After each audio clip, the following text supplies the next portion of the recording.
Hey, what's up YouTube? I'm Chris, and today I'm going to show you how to do an oil change on your 2010 to 2016 Audi S4. This is also known as the B8 and the B8.5 chassis. Today we're going to be extracting the oil with a vacuum canister through the oil dipstick tube in the engine.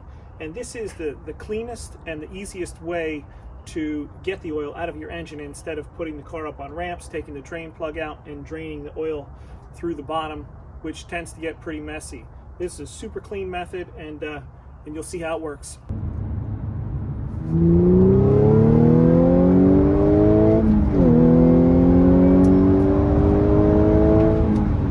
The S4 doesn't come with a dipstick where you can measure your oil. It just comes with this little plug right here where the dipstick tube is. So you want to take this off because we'll be running the end of the vacuum right down that tube. And the other thing I like to do is loosen the oil cap. It allows the oil to come out a lot faster because there's no vacuum inside the actual engine. So I just loosen that up and just keep it right there so no debris falls in. The correct setting for vacuum is to have this toggled down. So you want to push down on that, and then you'll be able to pump to vacuum. Take the end of your tube and put that right into the dipstick tube.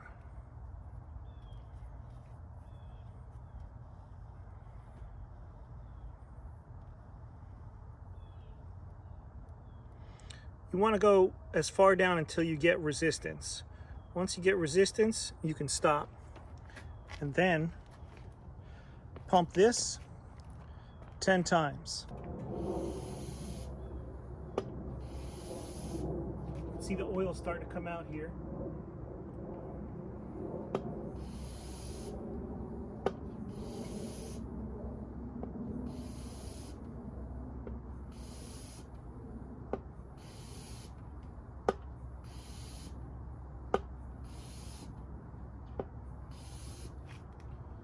So you let that sit for a little while, make sure that's still in there. And it's gonna flow pretty quickly now that we've warmed up our engine. If you didn't warm up your engine beforehand, it's gonna take forever because it's almost like molasses when the oil is cold. The canister has all these little hatches on it at different levels. So you got 2 liters, 4 liters, 6 liters, and 8 liters. We're gonna wanna pull somewhere around 6.5 to 7 liters out of the engine. So it's good to have that as a reference so we know we got all of the oil out of the engine, which is right around 6.5 to 7 liters inside there right now. While our oil is extracting to the vacuum, we can go over here to where the oil filter housing is, remove that, take the old oil filter out, replace it with a new one, and then hopefully by the time we're done, this will be close to finished. You'll want a 36 millimeter socket to get that oil filter housing off. I like to grab an Amazon box that I'm about to throw out and some paper towels because the oil filter housing, once removed, gets super messy. Now it shouldn't be too difficult to remove this oil filter housing. It's not supposed to be on super tight.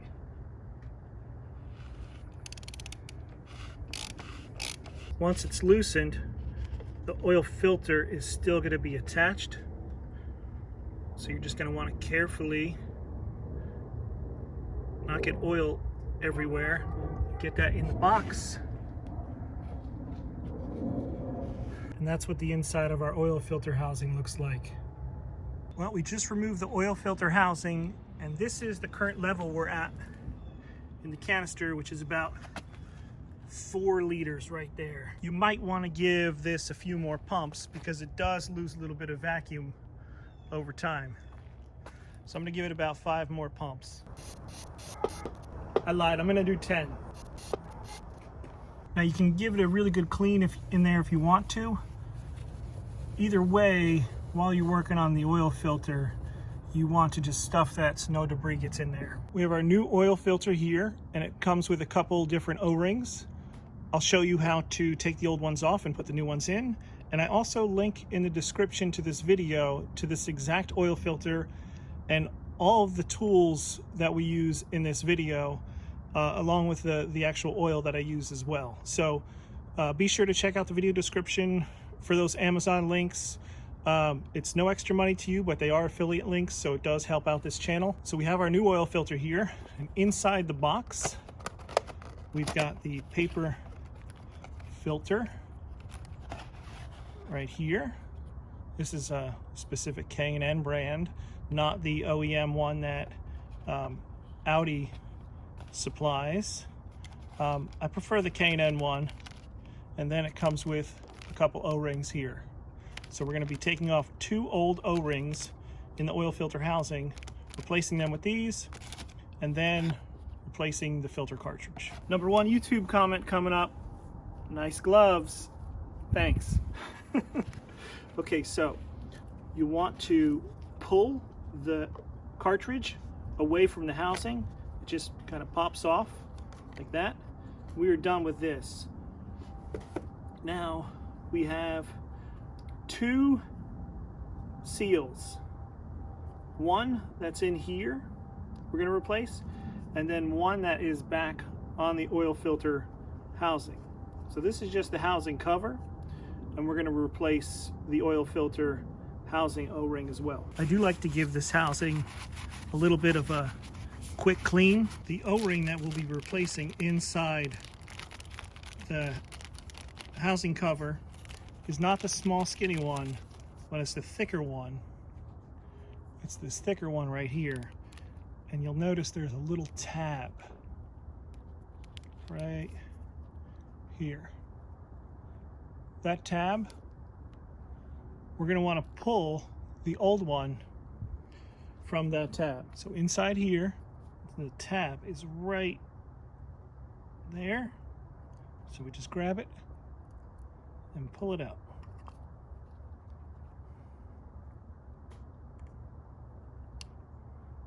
Just like that. And that's garbage. Now you can take a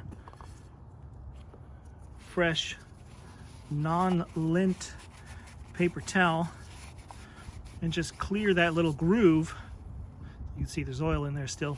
Clear that little groove where that O-ring sat. What I like to do is grab the oil container, open that seal up, turn it upside down so that the cap has a little bit of oil on it. Take our new O-ring, and I just lightly apply oil to it.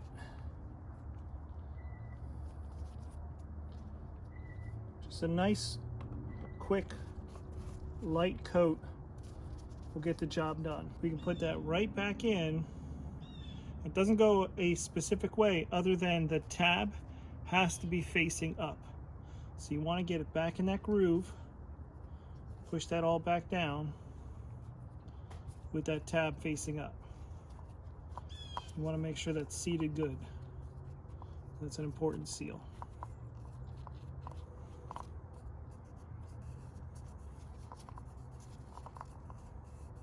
All right, looks good. Now we can take our oil filter cartridge and we can insert that. It doesn't have to be a specific way, this way or that way.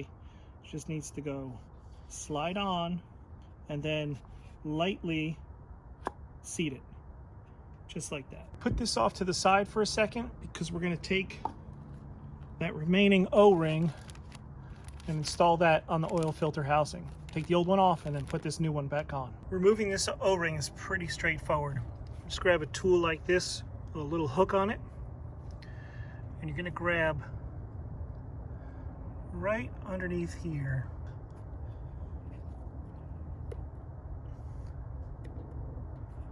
And then pull that off. That is literally all you have to do to remove it. Same deal here. You can clean a little bit around where that O-ring sits, but it's pretty tight in here. So quick job should do the trick. And then same idea here.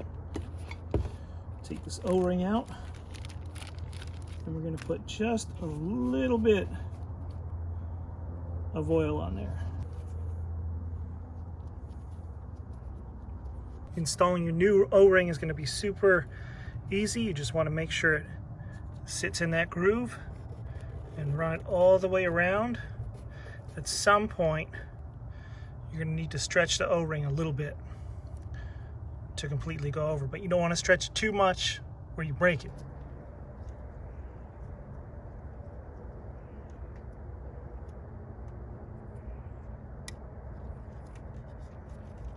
That's it. Make sure it is completely in that groove all the way around.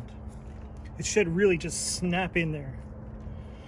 And then with this paper towel that we stuffed in here, you can use that if you want to clean any of the remaining oil that's in there at the bottom. It'll soak up a bunch. It's time to take our oil filter housing cover with the new oil filter installed, the new O-ring in here, the new O-ring on here, and go ahead and put that. Remember, you want to basically go over this little tube inside, gently slide that on. You want to hand tighten this. You'll notice on the oil filter housing cover that there is a measurement to torque it to, 25 Newton meters, which converts to about 18.5 foot-pounds. Grab your torque wrench and set it to 25 Newton meters or 18 foot-pounds.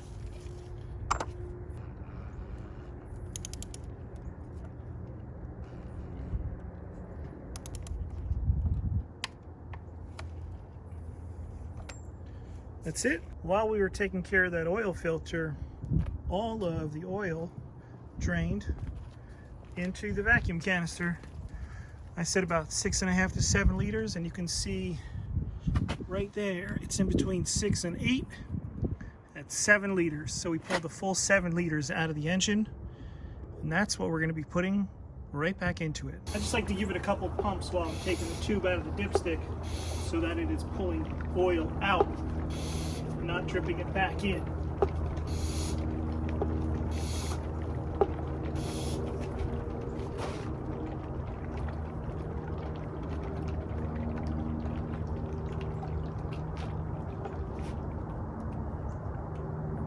Just clip it in right there. And we're going to grab our little dipstick tube cover, put that back on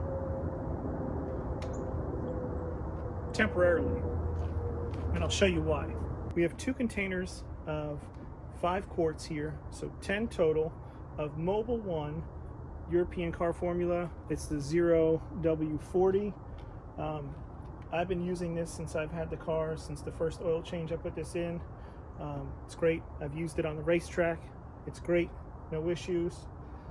But 5 US quarts does not equal 5 liters. Its conversion is 4.7 liters. So what I'm going to do is put a whole container in, so 5 quarts, and then I'm going to do 2 quarts. Then I'm going to put an actual dipstick in the dipstick tube to measure how much oil is in the engine after I run it for a couple minutes, see where it sits, and then we can add more oil if we need to, or we can leave it as is. We just want to make sure it's between the min and max level on that dipstick, and I'll show you how that works. So in our owner's manual, it says that the engine oil with filter change for an S4 is 7.2 total quarts or 6.8 liters. So starting with 7 quarts is fine. We're going to run the engine and then check the oil level and see if we need to add any more. We loosened this already. We can now remove the oil filler cap. Put that off to the side. Then take a clean funnel and put that in there. You're going to have to hold that while you're pouring at the same time. You'll see what I'm talking about because it's very shallow where you're filling here.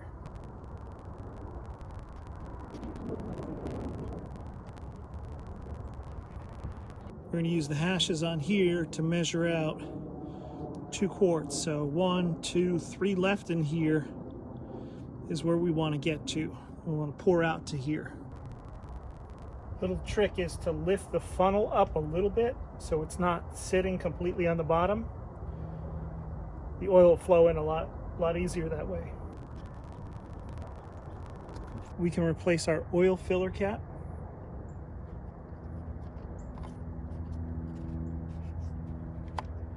As you can see, we filled up just to that 3rd hash. So we put a total of 7 quarts in there, which is a little less than 7 liters, probably somewhere around 6.5 liters. So we're gonna start with that and see where we're at. And we can fire the engine up now. You wanna keep an eye on the dash to make sure all of the oil lights go off.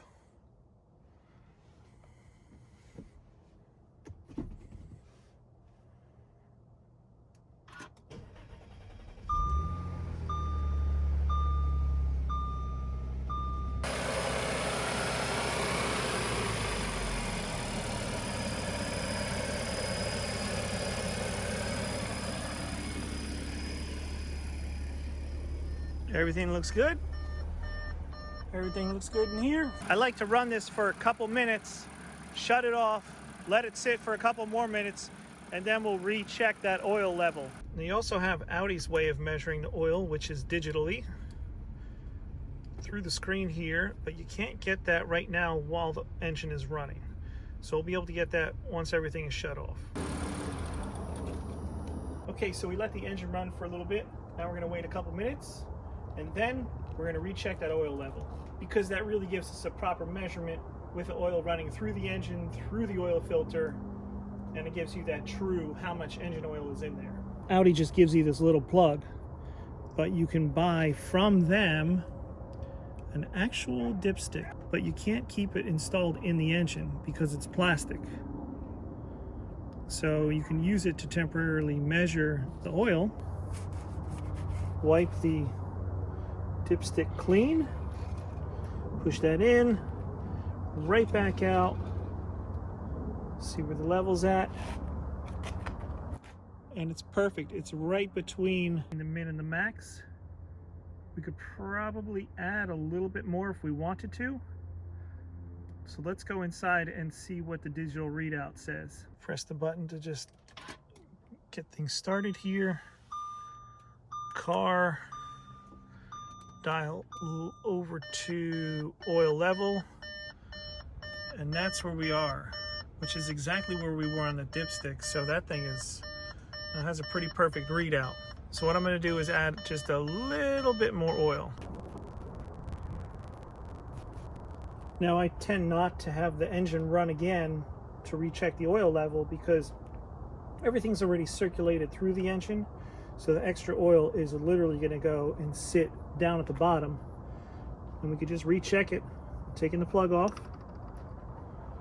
and then sending our dipstick back down.